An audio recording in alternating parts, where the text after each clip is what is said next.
SSC 26 শিক্ষার্থীরা, তোমার বাংলাদেশ ও বিশ্ব পরিচয় সাবজেক্টে ঠিক এরকমের কোশ্চেন ফরম্যাটটা আসবে।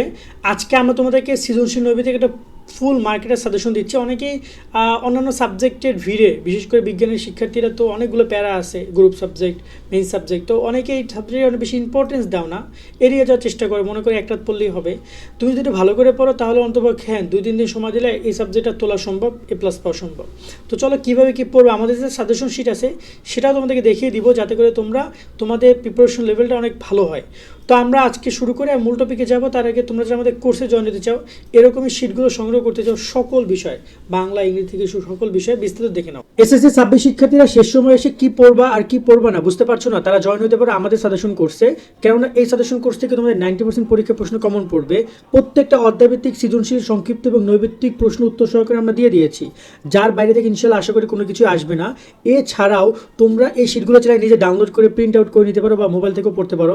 অলরেডি অসংখ্য শিক্ষার্থী কোর্সে যুক্ত হয়েছে। একটা অধ্যায় গুরুত্বপূর্ণ যা আছে সবই দিয়ে দিয়েছি তোমাদের। আমার মনে হয় যে বাইরে থেকে তেমন কোনো কিছু নাই, একটু কষ্ট করে এগুলো যদি পড়ে যাও আশা করি যে ভালো রেজাল্ট করতে পারবা। এই নাম্বার আমাদেরকে 290 টাকা পাঠাও, বিকাশ বা নগদ থেকে। আমরা কোর্সের লিঙ্কটা তোমাকে দিয়ে দিব, তুমি ডাউনলোড বা প্রিন্ট আউট করে পড়তে পারবা। আশা করি তুমি বিস্তারিত দেখেছো, চাইলে কোর্সে জয়েন হয়ে শিটগুলো কালেক্ট করতে পারো। আমাদের শিটগুলো তাদের জন্য যারা পড়ার জন্য রাজি কিন্তু কী পড়বা জানো না, কী পরীক্ষা আসবে জানো না, তারা আমাদের কোর্সের শিটগুলো সংগ্রহ করে সেখান থেকে সৃজনশীল, নৈবেত্তিক এগুলো সব কালেক্ট করতে পারো। আমি দেখিয়ে দিই, এরকম কিন্তু সকল বিষয় পাবে। এই যে দেখতে পাচ্ছ, দ্বিতীয় অধ্যায় জ্ঞানমূলক প্রশ্ন দেওয়া আছে, কোনটা কোন বোর্ডে এসে সেগুলো দেওয়া আছে। দেন সংক্ষিপ্ত প্রশ্ন দেওয়া আছে, এখানে অনুধাবনমূলক প্রশ্ন দেওয়া আছে, সৃজনশীল প্রশ্ন দেওয়া আছে। যেগুলো যেগুলো গুরুত্বপূর্ণ সেগুলোকে আবার 5 স্টারভাবে মূল্যায়ন করা আছে, যাতে করে তোমরা বুঝতে পারো যে এটা কম গুরুত্বপূর্ণ, এটা বেশি গুরুত্বপূর্ণ। ঠিক আছে, সেগুলো বেশি করে পড়বা। এবং সবার শেষে বিগত বছরের গুরুত্বপূর্ণ এমসিকিউ সহ একটা অধ্যায়ের গুরুত্বপূর্ণ এমসিকিউগুলো দেওয়া আছে। সো চাইলে শিটগুলো সংগ্রহ করতে পারো। এবার আমরা কথা বলি বাংলাদেশের বিশ্ব পরিচয়ের মূল বিষয়টা নিয়ে। এই ফর্মেটে তোমাদের পরীক্ষা প্রশ্ন আসবে, এমসিকিউ আর সিকিউ আর হচ্ছে সংক্ষিপ্ত প্রশ্ন। এখন যদি কথা বলি সিকিউর ক্ষেত্রে, সংক্ষিপ্ত প্রশ্নের ক্ষেত্রে এবং হচ্ছে তোমার হচ্ছে যে সৃজনশীলের ক্ষেত্রে এই ফরমেশনটা হতে পারে। যেমন ধরে নাও যে তোমার সৌরজগৎ ও ভূমণ্ডল থেকে 1 থেকে 2টা, আর রয়েছে অর্থনীতির দিক নির্দেশনা ও বাংলাদেশ, অর্থনীতি প্রকৃতি, এখান থেকে 1 থেকে 2টা। এই 2টা অধ্যায় থেকে তুমি 3টা কোশ্চেন কনফার্ম পাবা, কনফার্ম। যে কোনো একটা অধ্যায় থেকে 2টা কোশ্চেন করবে। তোমার 3টা অধ্যায় থেকে তোমার যদি 2টা অধ্যায় থেকে তুমি যদি 3টা প্রশ্ন কনফার্ম পাও, তাহলে তোমার কয়টা থাকলো, বাকি থেকে মাত্র 2টা প্রশ্ন অ্যান্সার করা। কারণ তোমাকে অ্যান্সার করতে হবে 5টা।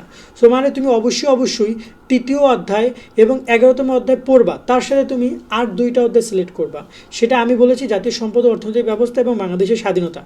এই টোটাল 4টা অধ্যায় পড়লে তোমার আর প্যারা নাই। ঠিক আছে, এবং এই 4টাতে কী কী টপিকগুলো পড়বা, বাংলাদেশ স্বাধীনতা এই টপিকগুলো পড়বা, একটা স্ক্রিনশট দিয়ে রাখো তুমি। আমি কারণ বলতে গেলে অনেক সময় লেগে যাবে।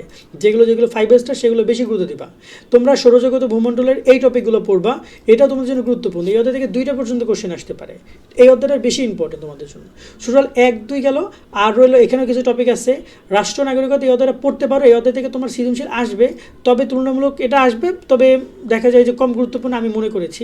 ঠিক আছে, 10 মধ্যে রয়েছে, এখান থেকে তোমরা 1 থেকে 2টা পর্যন্ত কোশ্চেন তোমাদের আসতে পারে। সো এটা না, এখান থেকে তোমাদের একটা কোশ্চেনই আসবে, এবং এটা টপিকগুলো ভালো করে তোমরা একটু দেখে নাও, এই টপিকগুলো পড়বা। ওকে, এই অধ্যায়টা রয়েছে অর্থনৈতিক দিকসমূহ, নির্দেশকসমূহ, বাংলাদেশের অর্থনৈতিক প্রকৃতি। এই অধ্যায় থেকে তোমাদের 1 থেকে 2টা পর্যন্ত কোশ্চেন আসতে পারে। এই 2টা অধ্যায় যেটা রয়েছে 2 এবং 11তম অধ্যায়, তার সাথে তোমরা 1 এবং হচ্ছে এখানে যেটা রয়েছে 10, এই অধ্যায় 4টা পড়বা। আর সবার শেষে এই অধ্যায় রয়েছে, এটা তোমরা দেখে যেতে পারো। ওকে, সো টোটাল এই হচ্ছে তোমাদের টপিক ওয়াইজ তুমি এখন যে অধ্যায়গুলো চাও সেগুলো তুমি পড়তে পারো। এখন আসি এমসিকিউ নিয়ে কথা বলতে। এমসিকিউ তোমাদের এই ফরমেশনে আসবে। তো তুমি যদি 4টা অধ্যায় পড়ো, যে 4টা অধ্যায়টাকে আমি বললাম 2, 3 এবং তোমার এখানে রয়েছে 10 এবং হচ্ছে 11, এই 4টা অধ্যায় এমসিকিউ পড়লে মিনিমাম তোমার 20টা এমসিকিউ কমন পড়বে, মিনিমাম 20টা। আর বাকি যে অধ্যায় থাকে তোমার, সেখান থেকে তুমি বাকি যে 2টা অধ্যায় থেকে সেখান থেকে আরও 10টা এমসিকিউ আসবে। তার মানে এই 4টা অধ্যায় তুমি সৃজনশীল, নৈবেত্তিক, সংক্ষিপ্ত 3টাই পড়বা। আর বাকি 2টা অধ্যায় শুধুমাত্র এমসিকিউগুলো দেখে গেলেই তোমার জন্য পর্যাপ্ত, আর লাগবে না।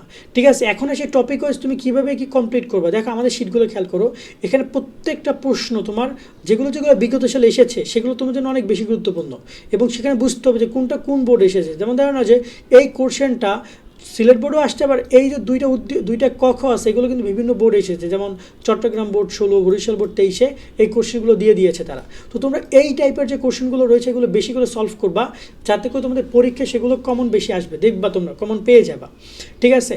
আর যেগুলো 3 স্টার সেগুলো কম পড়লেও হবে এই জায়গা থেকে। তো আমাদের এখানে টোটাল তোমাদের সিকিউ দেওয়া আছে 18টা, তার মধ্যে মিনিমাম 10টা থেকে 12টা তোমাদের দেওয়া হচ্ছে 5 স্টার। আশা করি এগুলো তোমাদের হুবহু কমন পড়বে, বিশেষ করে ক খ আর গ ঘ উদ্দীপক তোমাদের মিলে যাবে আশা করি। আর এমসিকিউ একটা অধ্যায়ের এমসিকিউর ক্ষেত্রে বিগত সালে যে এমসিকিউগুলো এসেছে, কারণ তোমাদের কিন্তু অনেক রিপিট এমসিকিউ হবে, দেখতে পাচ্ছ এই যে রিপিট এমসিকিউ এসেছে, অনেক কোশ্চেন রিপিটেড হবে। এই দেখো মুজিবনগর সরকারের অর্থমন্ত্রীর দায়িত্ব কে ছিলেন, এইখানে কতগুলো রিপিটেড হয়েছে, এই এমসিকিউগুলো রিপিটেড হবে কিন্তু তোমাদের। তো তোমরা বিগত সালের এমসিকিউগুলো দেখে যাবে, এবং একটা অধ্যায় মিনিমাম তোমাদের 100 এমসিকিউ পড়া উচিত, বা 70-80টা। আমরা এখানে 75 এমসিকিউ দিয়েছি প্রথম অধ্যায়।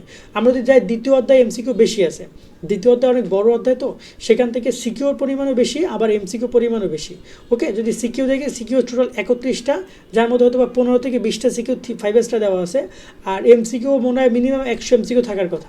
সো ঠিক এইরকমভাবে তোমরা একটা অধ্যায়ভিত্তিক বা টপিক ওয়াইজ তোমরা পড়াশোনা করবো। যত বেশি ভালো পড়াশোনা করতে পারবো, যত একটা অধ্যায় সম্পর্কে জ্ঞান রাখবো, তত তোমার জন্য ভালো হবে।